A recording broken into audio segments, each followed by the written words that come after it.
Billy Crawford inamin na ang dahilan kung bakit siya namayat. Si Billy Crawford, ang kilalang aktor at TV host sa Pilipinas, ay nagbigay ng pahayag tungkol sa kanyang biglang pagbagsak ng katawan na naging sanhi ng maraming usapan sa social media. Mula nang kumalat ang mga larawan ng kanyang payat na katawan, maraming tao ang nag-aalala at nagtanong kung mayroong masamang kondisyon sa kanyang kalusugan. Maraming netizens at tagahanga ang nagbigay ng kanilang opinyon, na nagdala ng iba't ibang haka-haka, kabilang ang posibilidad na si Billy ay gumagamit ng ipinagbabawal na gamot. Ang mga pahayag na ito ay nagbigay diin sa pangangailangan ng masusing pag-unawa sa mga sitwasyon at balita na kumakalat sa internet.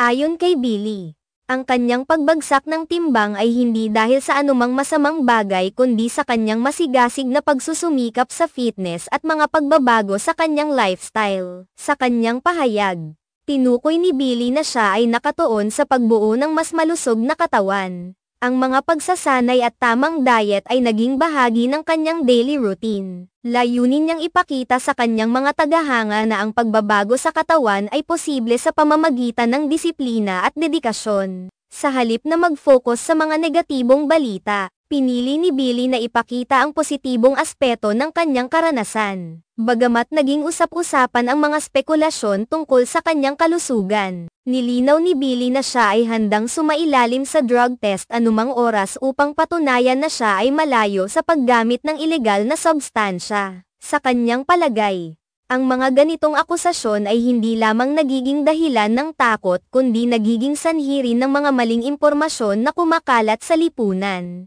Nais niyang ipaalam na hindi dapat basta-basta naniniwala sa mga hindi kumpirmadong balita. Ang mga ganitong isyu ay nagbibigay diin sa mas malawak na problema ng maling impormasyon sa social media. Maraming tao ang mas madaling tumanggap ng negatibong impormasyon kaysa sa mga positibong balita. Para kay Billy, ang pagkakaroon ng tamang impormasyon ay mahalaga, at ang kanyang pahayag ay naglalayong magsilbing paalala sa lahat na maging mapanuri. Sa kabila ng mga balitang ito, patuloy ang suporta ng kanyang mga tagahanga. Ang kanyang mga proyekto sa telebisyon at pelikula ay patuloy na umaangat, at ang kanyang pagiging positibo ay naging inspirasyon sa marami.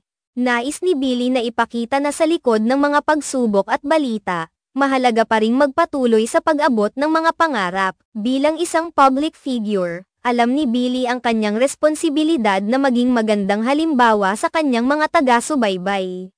Ang mga hamon na kanyang dinaranas ay nagiging pagkakataon upang mas mapalalim ang kanyang koneksyon sa mga tao. Minsan, ang mga pagsubok ay nagiging daan upang mas makilala at mapahalagahan ang sariling-sarili. Kaya naman, sa kabila ng mga spekulasyon, patuloy na umaasa si Billy na makapagbigay ng inspirasyon at positibong pananaw sa kanyang mga tagahanga. Ipinapakita niya na ang tunay na lakas ay hindi nagmumula sa pisikal na anyo kundi sa katatagan ng loob at positibong pananaw sa buhay. Ang kanyang mga pahayag at aksyon ay nagiging patunay na sa bawat hamon, laging may pagkakataon para sa pagbabago at pag-unlad.